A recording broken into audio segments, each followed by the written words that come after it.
I'm just waiting for our cue from our tech folks that we're recording. We're recording? Okay, it's great to have you here. Welcome to the Unitarian Universalist Church of Delaware County. It is wonderful to be with you all today. Some of us are maybe a little sad about this, I think.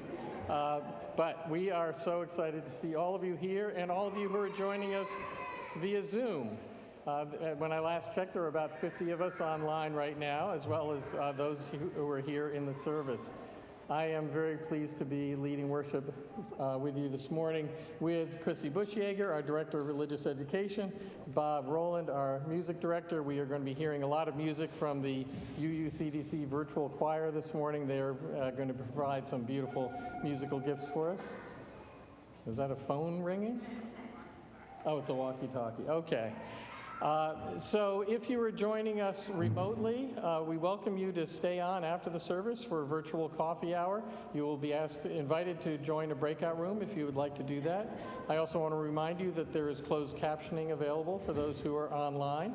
And there are assisted listening devices here in the sanctuary if that would be helpful to you. One of our ushers or greeters can provide that to you.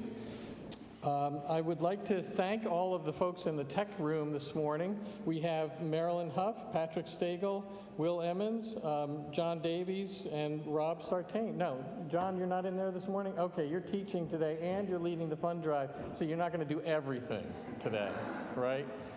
But we want to thank our tech folks for making this service possible technologically. I also want to just give a brief promo for UU 101. So our spring session of UU 101 will be offered on March 26th and April 3rd. And if you're interested in that, there'll be an announcement in the digest this week, and it's on the church website as to how you register. This is an opportunity, if you're new to the congregation, to learn about what Unitarian Universalism is all about and what UUCDC is all about. And if you're also thinking about becoming a member of the church, taking UU 101 is something of a prerequisite. So you can see me after the service if you want more information, and also look on the website. Finally, let me take a breath. Finally, today is Stewardship Sunday. So it's the annual kickoff to our annual fund drive, which you'll be hearing more about in just a little while. But this is the time of year in which we invite you to make a pledge, a commitment to support the church financially for the coming year, for the year that starts July 1st of 2022.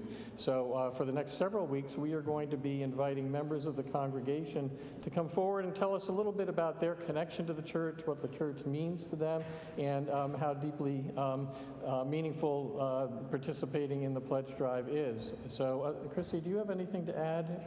You do not. So without further ado, I'm going to invite Jody Malloy to come forward and share some of her thoughts with us. Come on up, Jody.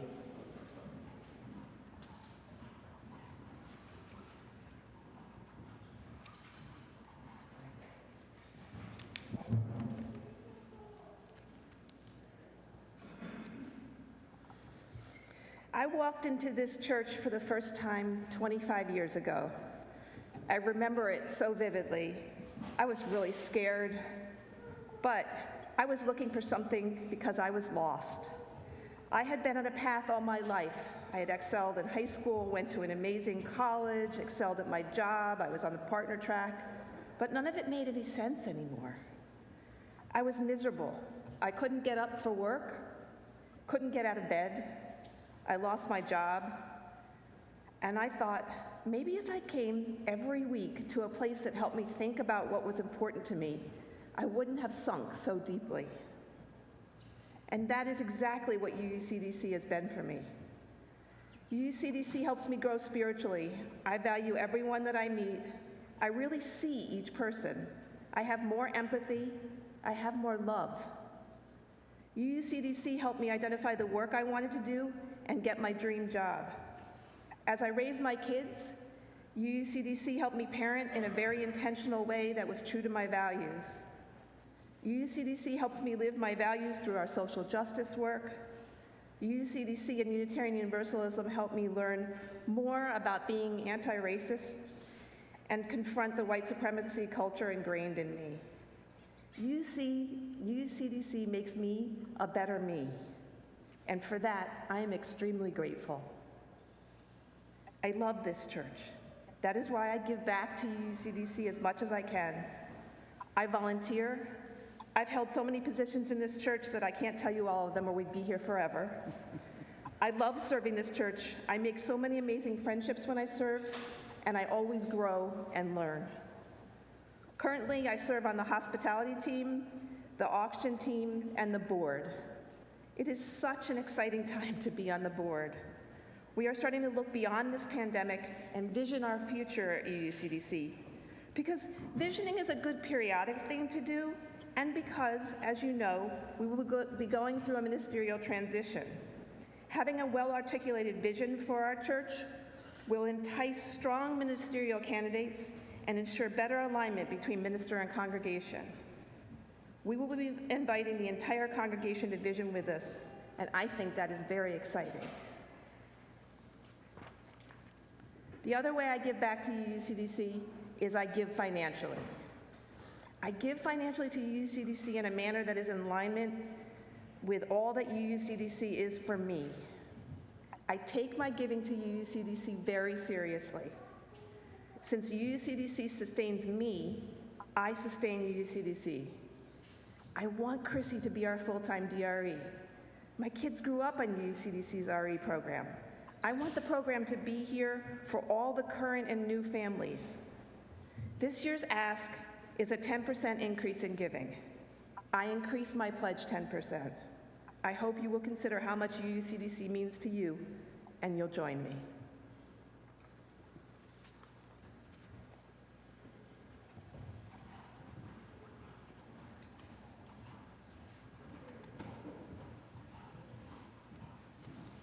Thank you very much, Jody.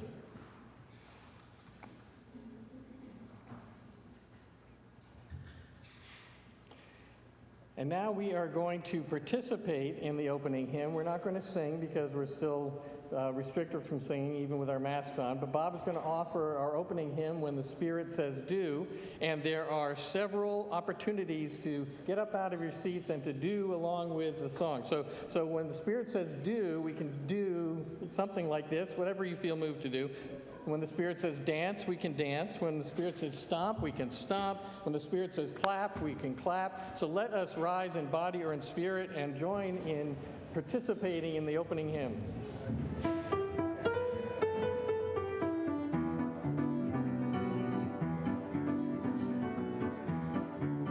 You've got to do when the Spirit says do. You got to do when the Spirit says do.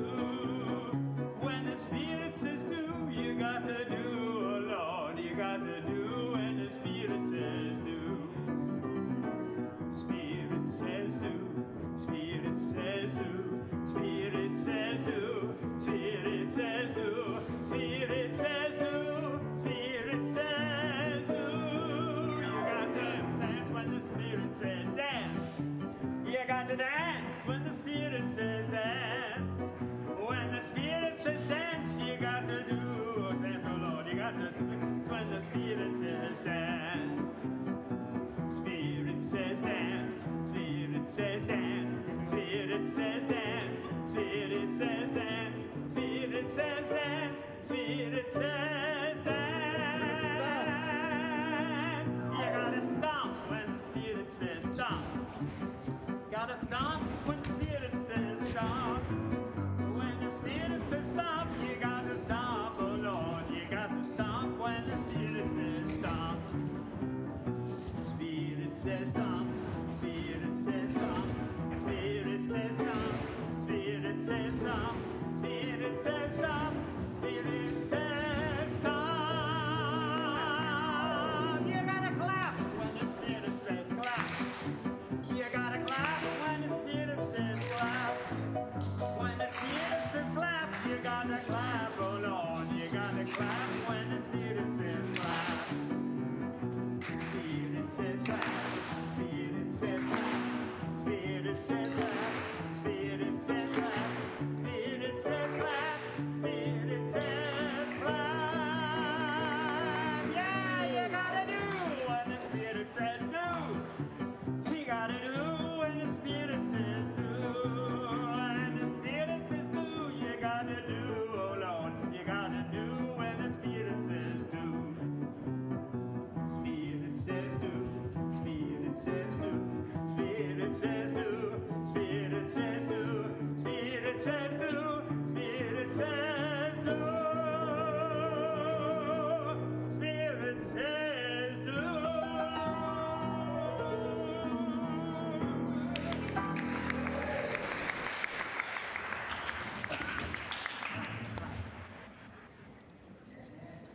Thank you, Bob. Please join me now as we recite our covenant together. The words are on the screen. Enriched by our differences and joined together in our search for meaning, we covenant with ourselves and each other to seek truth in a spirit of love, to strive for justice, and to serve others with a joyful heart. Joe, would you like to come up and light our chalice this morning? Joe Miller.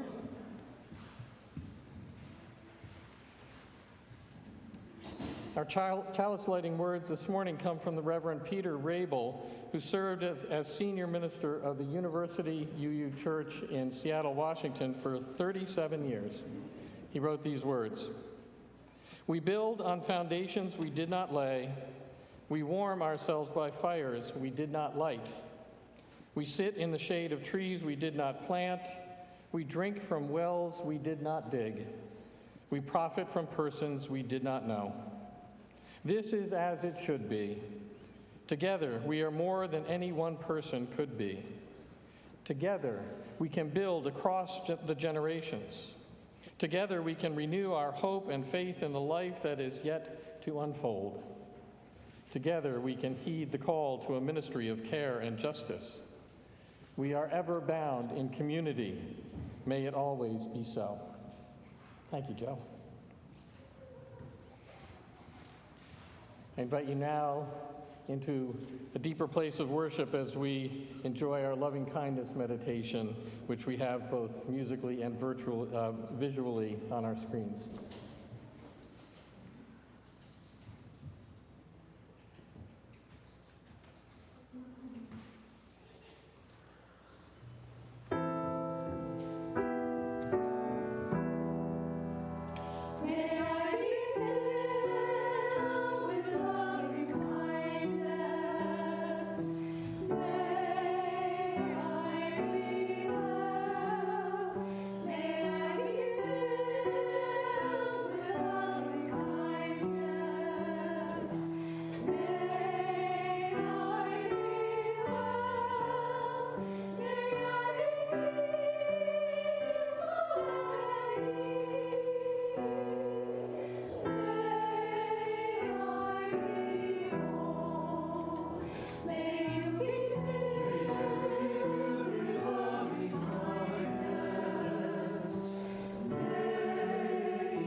One of the ways that we express our loving kindness to one another is by providing time in our service for sharing joys and sorrows. We do this in silence, but with a ritual of dropping stones into our bowl of water. The stones representing the joy or sorrow that you carry today, the water representing this community gathered here and online. Just as the stone that's dropped in the water is surrounded by that water, so is the person who drops it surrounded by the love and care and compassion of this community. For those online who would like to share a joy or sorrow, you may do so in the chat. Those here in the sanctuary are invited to come forward now to drop a stone.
I will drop 3 stones this morning, one for all the joys and sorrows for those who are joining us online, one for the joys and sorrows of those members of our community who are unable to be with us today, and one for Marge Caton, who lost her sister, her only sister, this week, and she asked that I do that for her.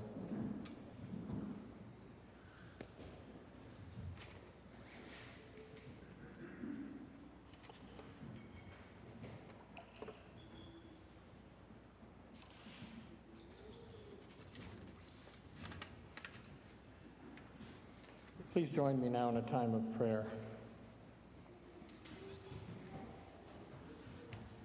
Spirit of life and love, great and gracious God, great mystery and source of life that has no name, but is ever present. We cannot pray today without praying for the people of Ukraine. Their plight is so heavy on our hearts, and prayer feels so inadequate in this moment as they are under attack. But let us open our hearts, extend our prayers, our thoughts, our wishes, our hopes, our dearest, dearest dreams for peace in that land, that this war may come to a swift conclusion and loss of life be minimal. And let us remember that while the plight of the Ukrainians is so present on our mind today, there are so many others at risk, whether it be of war, of inadequate food supplies or water, fresh drinking water. There are those on our borders who seek asylum, escaping, fleeing from their home countries, the violence that they find there. Let us pray for all of those people whose lives are at risk in this very moment as we sit today together, joined in blessed community. Today there is no other prayer other than a prayer for peace. A prayer that peace may be restored to Eastern Europe, a prayer that peace may be found in our cities and in our nation, a prayer for peace in our hearts. May we be instruments of peace. May we be makers of peace. May we be leaders of peace. Let us pray for peace. We offer up these prayers in the name of all that is holy and in all the holy names. Amen.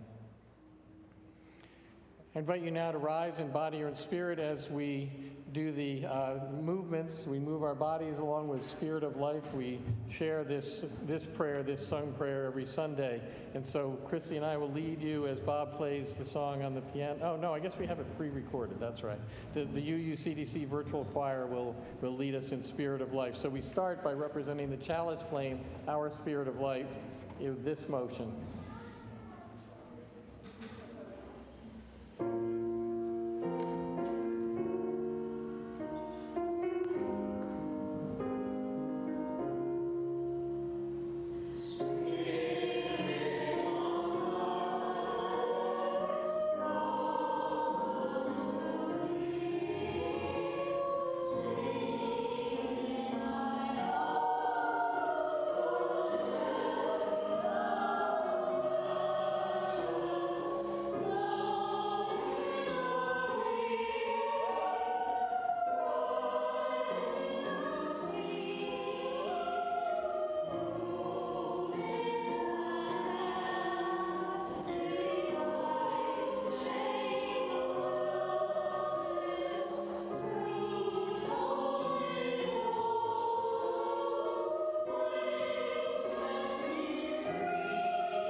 So lovely to see you all doing that. You may be seated.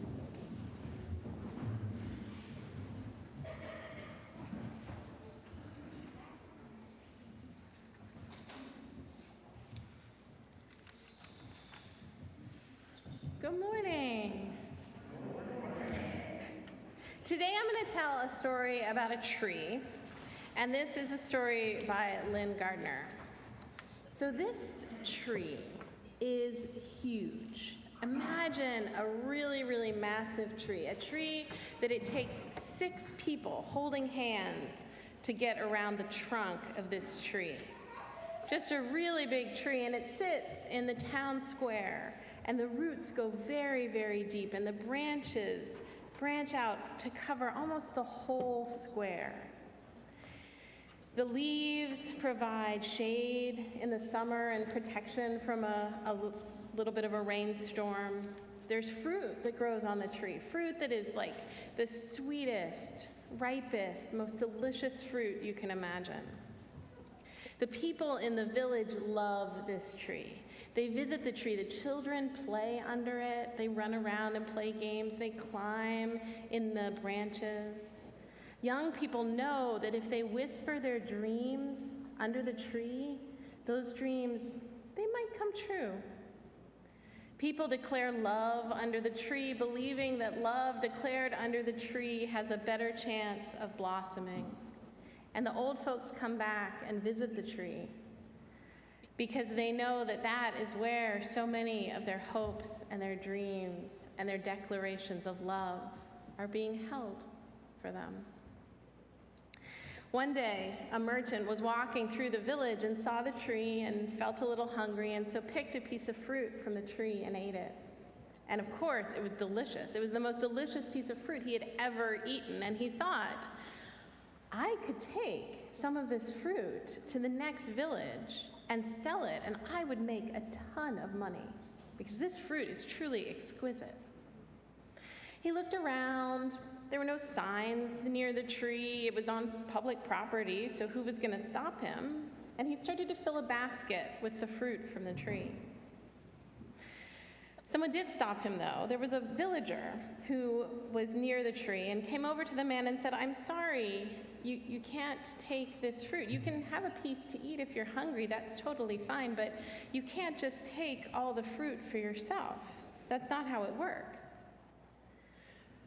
Well, the merchant said, well, I'm sorry, but I don't understand. Who owns this tree? Who can I ask for permission? And the villager said, well, no one owns the tree. If anything, we belong to it. Well, said the merchant, if no one owns it, then I can take the fruit. No. No, that's not how it works, said the villager. I am the keeper of the tree, and I'm telling you, you cannot take the fruit. What do you mean, keeper of the tree? Said the merchant. The merchant. Well, said the villager, all of us here in the village, we take turns. We take turns tending the tree, and today is my day to be keeper of the tree. The merchant said, that is ridiculous. This tree is massive. It does not need you standing here protecting it. This tree was here 100 years ago. It's going to be here 100 years ago. If I take all the fruit off this tree, it's going to grow back. There's no reason for you to be standing here taking care of the tree. But the villager said, that is not how the tree of life works. We are keepers of the tree because this is where we are nourished. This is where our memories are. This is where some of the most wonderful things in our lives happen, and the tree keeps it for us. If you listen, when the wind is blowing, you can hear it. You can hear the laughter. You can hear the conversations, the dreams, and the hopes.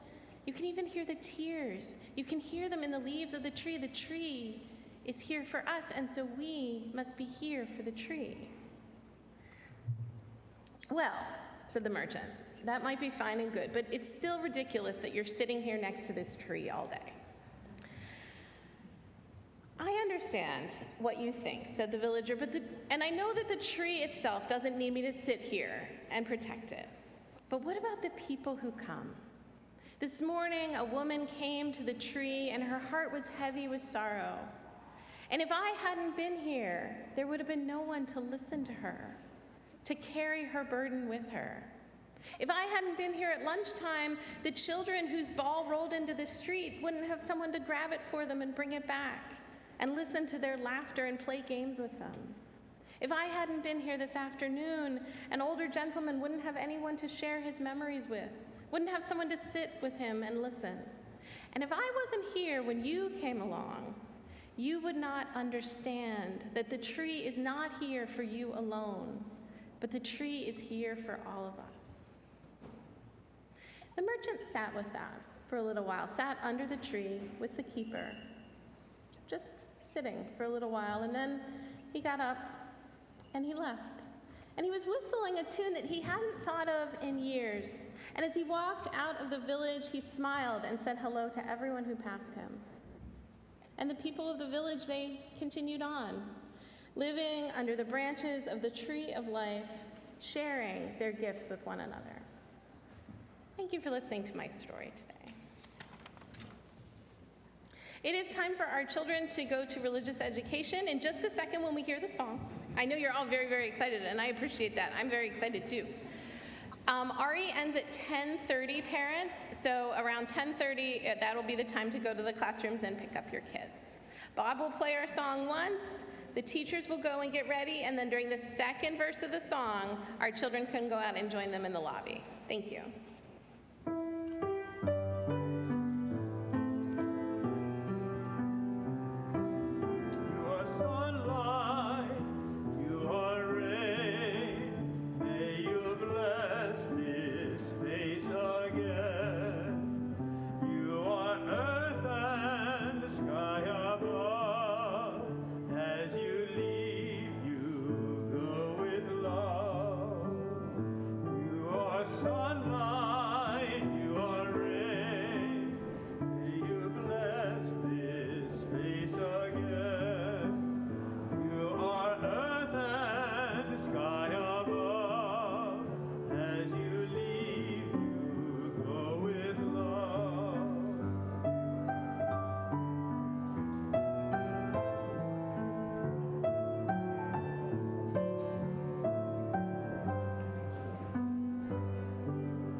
Now is the time in our service where we accept your generous contribution to support this church and its work in the world.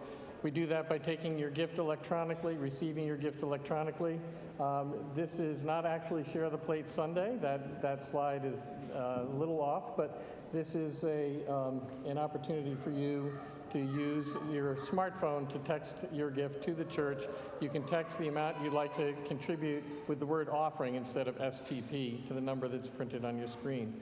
We thank you for your generous donation. If you would prefer to make a donation via check, we do have boxes in the back against the wall by the doors that you can deposit your check there on the way out after the service. Thank you again for your generous support of this congregation.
As I mentioned at the outset of our service, today is the kickoff to our annual fund drive, and so I'd like to offer a few moments to Natasha Davis and John Davies who are chairs of the annual fund drive this year, to tell us a little bit more about what to expect in the coming weeks, starting as of today. Come on up.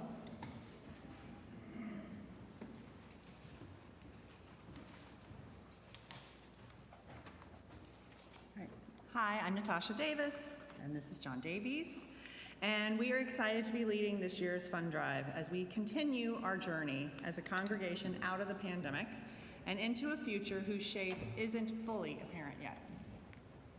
The purpose of the annual fund drive is to help make the hopes and dreams of our beloved community a reality.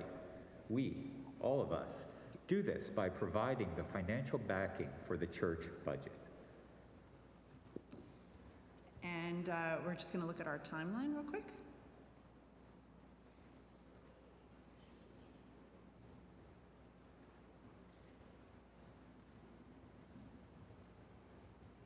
Thanks. The last 3 weeks, we've had our advanced pledging phase. And today we have arrived at Stewardship Sunday, which is our official kickoff. And it'll be the next 4 weeks, so up until the Sunday before Easter, that we are joyfully accepting pledges from everybody. And once we complete that, we turn it over to the board, who takes from April 18th through May 21st to create our budget for next year. And that will be presented at our May 22nd congregational meeting. And so you are going to tell us what your gift is. You're not actually writing any checks or anything at this point. This is for beginning in July 2022. And if we go to the next slide, there are several people who are involved with the fund drive that we would like to acknowledge. Natasha and I are the co-leaders, the co-chairs, but Joe Miller and Susan Rubenstein have been involved in promoting the drive. You'll be receiving a letter shortly that Joe and Susan have written, and you'll be seeing communications throughout the fund drive that will, again, created by Joe and Susan, that will inform you of what's going on. Our executive team contact is Rachel Ammon, and she has been doing great in communicating with us of the interests, the goals that the executive team has, and how we could best share that information with you. In terms of once the pledge drive begins, John Jersica and Megan Grissom will be keeping track of pledges, and they'll be conveying that information to us. And finally, as you do submit your pledges, you'll be receiving a thank you. And we have a great team of letter writers, and that includes Penny Bartlett, Ginger Daly, Barb Florio, Lynn George, Joan Karasik, and Jane Seelas. So we want to thank everyone who's been involved with the fund drive for their participation. And on the next slide, we have some exciting things to look forward to in 2022, 2023. We are excited to be back in person. We are excited to have in-person RE, the music of Bob Roland and our choir.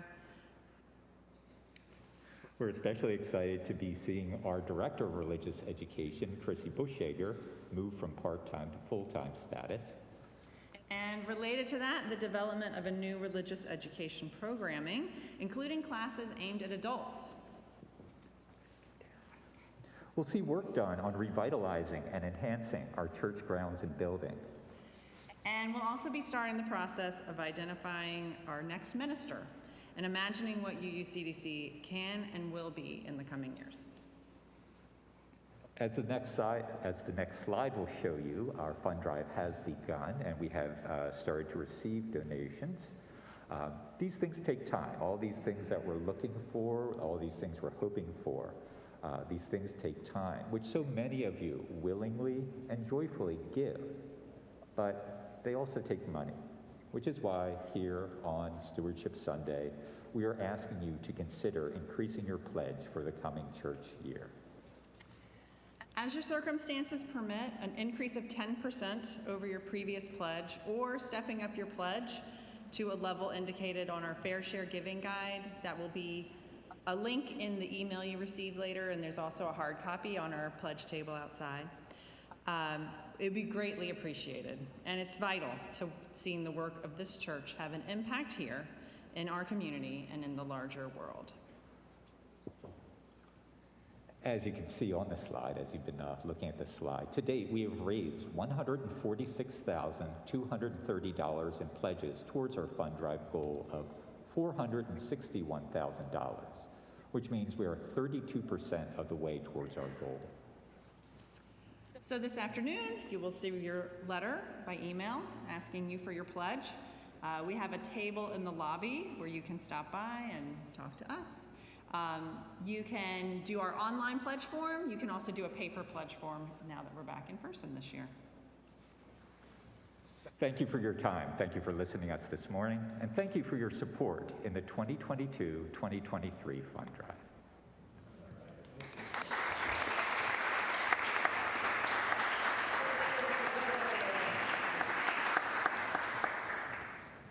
Thank you, Natasha and John, for taking on this task and leading this fantastic team. The spiritual theme for the month of March, our Soul Matters theme, is renewing faith. And so I thought we could take a little time today to engage in a responsive reading. And so on your screen and at home, you will see the words that I'd like us all to join in. I will read, let's rise in body or in spirit, and I will read the plain print and you will read the bold print. Spirit of life and love, ever-present source of life by which we are held and healed, we give thanks for the gift of our lives. Let us give thanks for all that is our life. We gather here and online, both spaces made equally sacred by our presence, to celebrate, to grieve and mourn, to find meaning, to navigate the vagaries of our lives. We are blessed to be part of this community of faith, hope, love, and justice. We cherish the freedom of our faith, which allows us, unconstrained by dogma or creed, to engage in a free and responsible search for truth and meaning. We acknowledge that this freedom asks much of us, that it comes at the price of responsibility and accountability. Our living tradition calls us to seek transformation, to be open to change, to actively engage in a process of spiritual growth. We seek to embrace change and are committed to transformation of ourselves, each other, and the world. We are justice-loving, justice-seeking, justice-making people, committed to principles of fairness, equity, and inclusion. Our faith compels us to partner with the oppressed to gain mutual liberation. We are called to generosity in all our relationships, knowing that at our core we are more alike than we are different. We strive to understand, to find common ground, and to overcome our differences. Our care extends beyond our human family. We are one with all the natural world, kindred souls with the very earth on which we walk. We must care for our planet and all its inhabitants, especially in this time of dire need. As a free faith, it is up to us to nurture the bonds between us. We must be caretakers of this fragile gift. We will serve this faith however we are able. We will offer our gifts of time, talent, and treasure in service to our faith and each other. May it be so. Blessed be. You may be seated. I invite you now to enjoy a musical meditation from the UUCDC Virtual Choir.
That hymn is often sung at the closing service of the annual General Assembly of the Unitarian Universalist Association, and I can't tell you what it's like to be singing that with 4,000 or 5,000 other UUs in a big hall. I know there are many of us here who've experienced that. So thank you to the choir.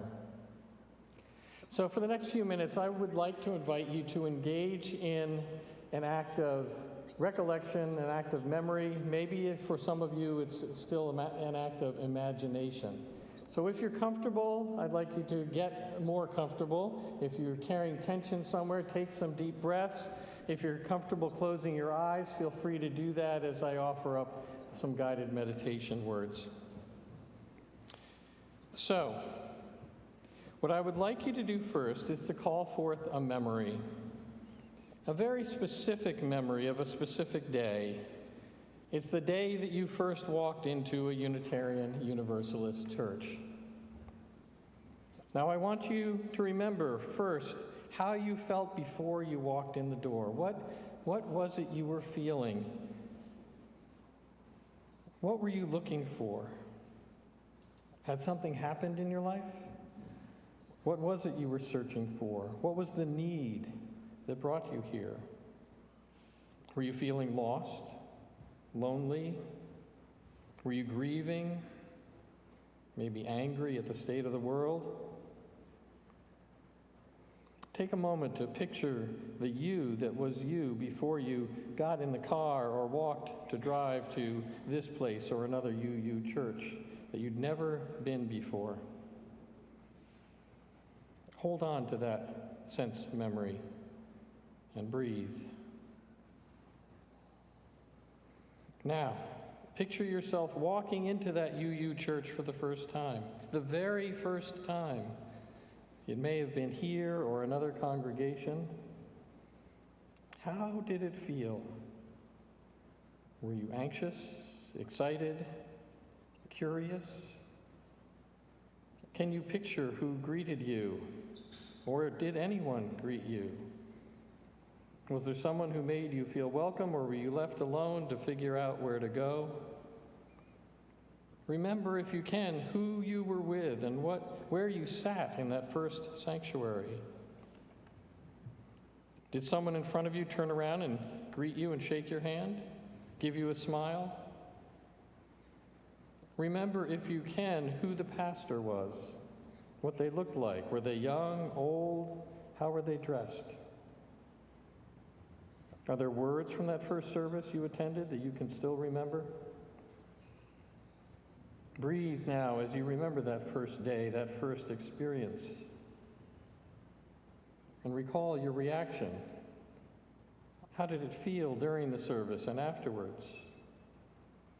After the service, did you hang out at coffee hour or did you make a hasty exit?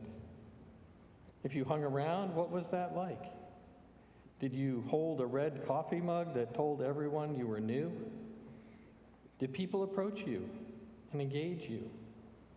Or were you left alone? Again, breathe as you remember. Now, one more memory, a different day. For those new here this morning, this might be more of an act of imagination, but remember the day. It may have been a Sunday, it may have been some other day of the week, the day in which you decided that you are a Unitarian Universalist, that Unitarian Universalism is your spiritual home, your faith of choice. Can you remember when you decided that? When you made the leap from whatever you were before to calling yourself a UU? How did it feel? Were you giddy and gleeful?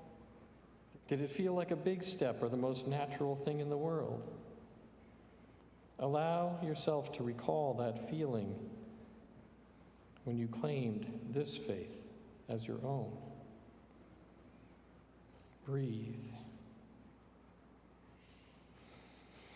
And now take a couple more breaths and bring yourself back to the here and the now.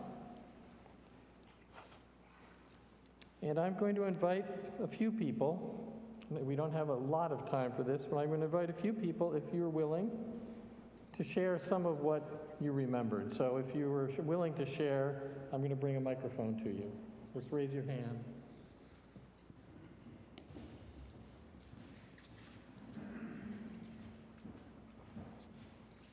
What came up for you, Hani? Bill and Mary Clinton welcomed us. We came when Abby was 5 years old, and we're looking for a spiritual community. And we felt really welcomed, and we knew when we walked in that this was our home. Barbara. I think I'm the oldest member here this morning, the longest member. Anyway, we joined the church when it was over in Marple, and it was at the time of the civil rights marches, etc. And we read in the paper, it was covered, the minister then, Dave Kibbe, was very active, and he would be covered pretty a lot in the paper. And reading that and feeling so strongly about it, we went to that church. And I don't even think they had a coffee hour then. But the church has been my support ever since. Thank you, Barbara. A couple other people, maybe?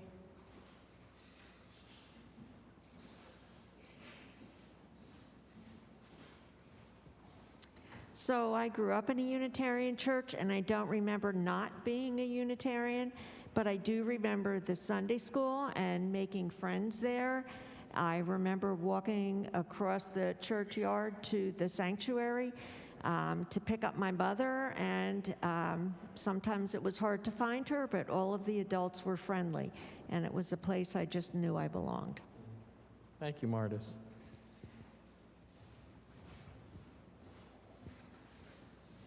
So, Bill, I see you there. I'm just going to invite maybe one of our newer members, if you're willing to offer up any thoughts before I turn it to Bill. Oh,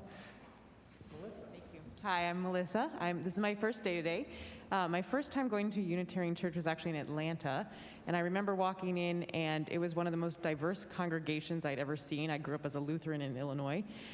It was diverse in terms of color, sexual orientation, family structure, and we sang mostly protest songs throughout the service, which I just loved.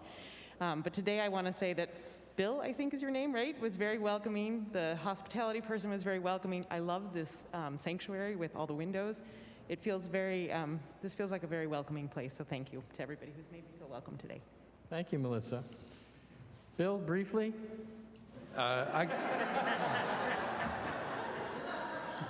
It's a long story. So I just figured out, I walked into my first UU church at the age of 26, and I'm now 76. So this is my 50th anniversary of being a UU. And I walked in, and the moderator said, we've had to cancel the speaker this morning because our minister has been indicted for taking funds, and we need to talk about it. And he opened the discussion up, and there was a very supportive, curious conversation about what it was and what the implication would be for the group going forward. And coming from the Catholic Church, that was a very, very different experience, and it pulled me in immediately. Thank you, Bill. I would love to hear from all of you, but soon the kids will be in the hallway, so. So I think that there are common themes, I think, for those of us who've spoken and others who have not, around our first experience as Unitarian Universalists, and I know I certainly remember mine. Feelings of belonging, we heard, feelings of freedom, feelings of being accepted. Some describe walking into a UU church for the first time, as I think Connie did, as finding our home. A home that many of us didn't even know existed, and in some cases that we didn't even know we needed. That certainly was how it was for me. There are those among us whose lives literally were saved when they discovered this faith. I would put all of these responses, both those we've heard and those we've felt, into sort of the same category, and I think it fits well with our Soul Matters theme this month of renewing faith, because most, if not all of us, have been renewed, not just once, but again and again and again by Unitarian Universalism. Ours is a renewing faith that calls us to hope in the face of despair, that calls us to journey toward healing in the face of our grief, that calls us to action in the face of our seeming impotence. Unitarian Universalism leads us toward joy in the face of sorrow. It calls us towards acts of resistance in the face of injustice and toward transformation of ourselves and our world despite the chaos and the inevitable entropy that tries to keep us stuck where we are. Yes, ours is a renewing faith, and I, for one, am deeply grateful for having found it. It certainly changed my life. And I know for many of you it has changed yours. And while our faith renews us, now is the time of the year when we must renew it. The annual fund drive is our opportunity to renew our commitment to our faith by supporting it financially. So as you contemplate your annual pledge, I invite you to recall how this faith has sustained and renewed you, perhaps how it has saved your life. Your financial commitment helps us keep the lights on and the heat on. It pays the salaries of our amazing staff and supports our social justice work. There are many, many practical reasons to support this church generously with your pledge. But here's the real reason. Here's the real reason we all need to pledge generously. We must support this church not for what it's done or what it is doing for us, but for what it will do for others who don't even know we exist yet. Right now, there is someone out there who is just like we were once, perhaps a long time ago. They don't know about us, but they need us, perhaps desperately. They're searching for something they can't quite name, and they don't know where to find it. Our pledges aren't for us or for any of us here or online. Our pledges are for those people, for that person, for all those people who, dare I say it, are lost and need to be found. Your pledge will ensure that we are here for them whenever it is that they eventually make their way to our doors. We are the keepers of that tree that Chrissy talked about so beautifully in her story. To borrow from the words of the Reverend Peter Rabel that we heard as our chalice lighting, your pledge kindles a fire not for your own warmth, but to welcome others in from the cold. Your pledge plants a tree not for the shade it will provide to you and to us, but for the shade it will provide to so many sun-struck others. Your pledge digs a well not to quench your own thirst, but to nourish those thirsty souls who will show up here tomorrow and tomorrow and tomorrow. Soon, I will not be here to greet those people myself, but you will be. You will be. And when they arrive at our doorstep, you will greet them warmly and you will welcome them in, because you will recognize them. You will recognize them. You will see yourself in their eyes. For they will be then who you once were. Sojourners of the soul all, in need of exactly what this faith, this place has to offer. Your pledge today will help us all continue the journey. May it be so. Blessed be.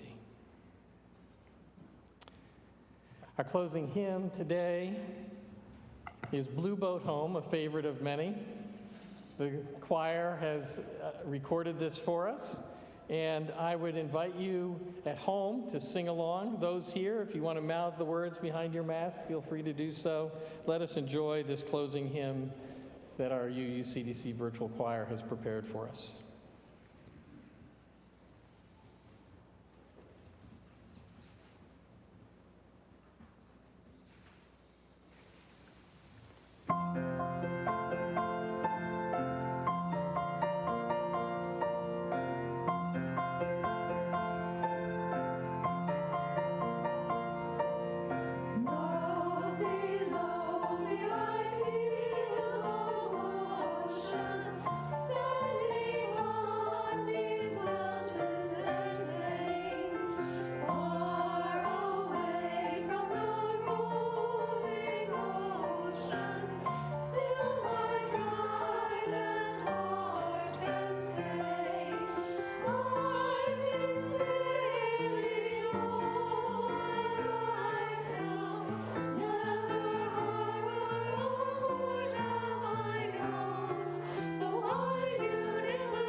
I would invite you now, as I extinguish the chalice, to say the words together that you'll see printed on your screen for those of you at home as well. Please join me with these words.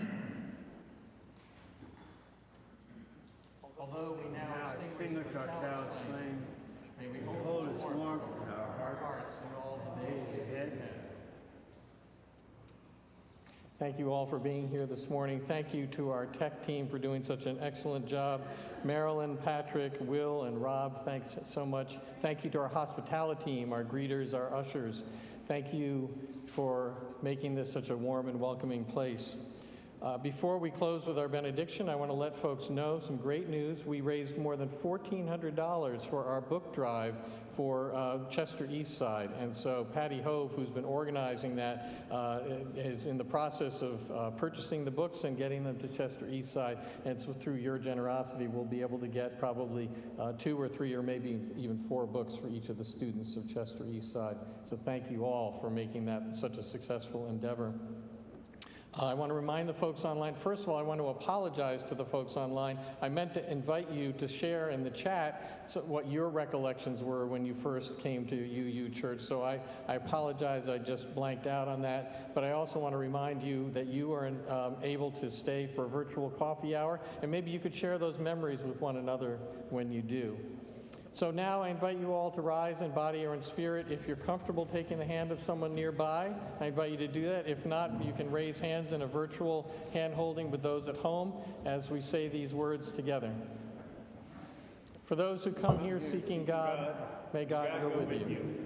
For those who come embracing life, may life return your affection. And for those who come to seek a path, may a way be found and the courage to take it step by step. Blessed be. And if you're a parent of a child in RE, we invite you to go directly to the classroom to retrieve your children.